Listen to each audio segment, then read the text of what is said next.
നിങ്ങൾക്ക് ഒരുപാട് ശത്രുക്കളുണ്ടോ ജീവിതത്തിൽ? അല്ലെങ്കിൽ നിങ്ങളെക്കുറിച്ച് ഒരുപാട് ആൾക്കാർ കംപ്ലൈൻറ്റുകൾ പറയുന്നുണ്ടോ? അതിൻ്റെ അർത്ഥം നിങ്ങൾ വിജയിച്ചുകൊണ്ടിരിക്കുകയാണെന്ന് പറയാം. ഞാൻ ഈ അടുത്ത കാലത്തിൽ ക്ലാസ്സിൽ കേട്ട വളരെ ഇമ്പോർട്ടൻറ്റ് പോയിൻ്റാണ്. അത് ഞാൻ ഭയങ്കരമായിട്ട് മനസ്സിലേക്ക് എടുക്കുന്നുണ്ട്. ആ പോയിൻ്റ് ഇത്രേ ഉള്ളൂ: how much haters you can create. എത്രമാത്രം ഹേറ്റേഴ്സിനെ നിങ്ങൾക്ക് ഉണ്ടാക്കാൻ പറ്റുമോ അത്രമാത്രം വളരാനുള്ള സാധ്യത കൂടിക്കൊണ്ടിരിക്കുന്ന പറയാം. അതായത് ജീവിതത്തിൽ നിങ്ങൾക്ക് ഹേറ്റേഴ്സ് ഉണ്ട്, നിങ്ങളെ വെറുക്കുന്ന ആൾക്കാരുണ്ട്, ഇങ്ങനെ അർത്ഥം ഉത്തരവുള്ളൂ നമ്മൾ വിജയിച്ചുകൊണ്ടിരിക്കുകയാണ്. പ്രൊവൈഡഡ് നമ്മൾ ചെയ്യുന്ന കാര്യം കറക്റ്റാണ്, 100% ബോധ്യം ഉണ്ടെങ്കിൽ ഉറപ്പായിട്ടും ആ ഹേറ്റേഴ്സ് എല്ലാം നമ്മൾക്ക് പൈസ കൊണ്ട് തരുന്ന പറയാം.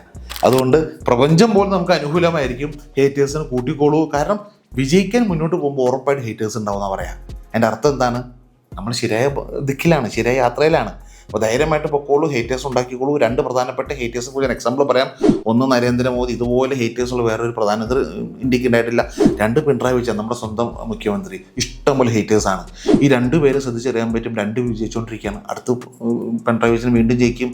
നരേന്ദ്രമോദി വയസ്സിൻ്റെ പ്രശ്നമില്ലെങ്കിൽ അദ്ദേഹം വീണ്ടും അടുത്ത പ്രധാനമന്ത്രിയാവും. എന്തായാലും അവസ്ഥ. അതുകൊണ്ട് ഹേറ്റേഴ്സിനെ കൂട്ടാ, വിജയിക്കാം. വീണ്ടും കാണാം.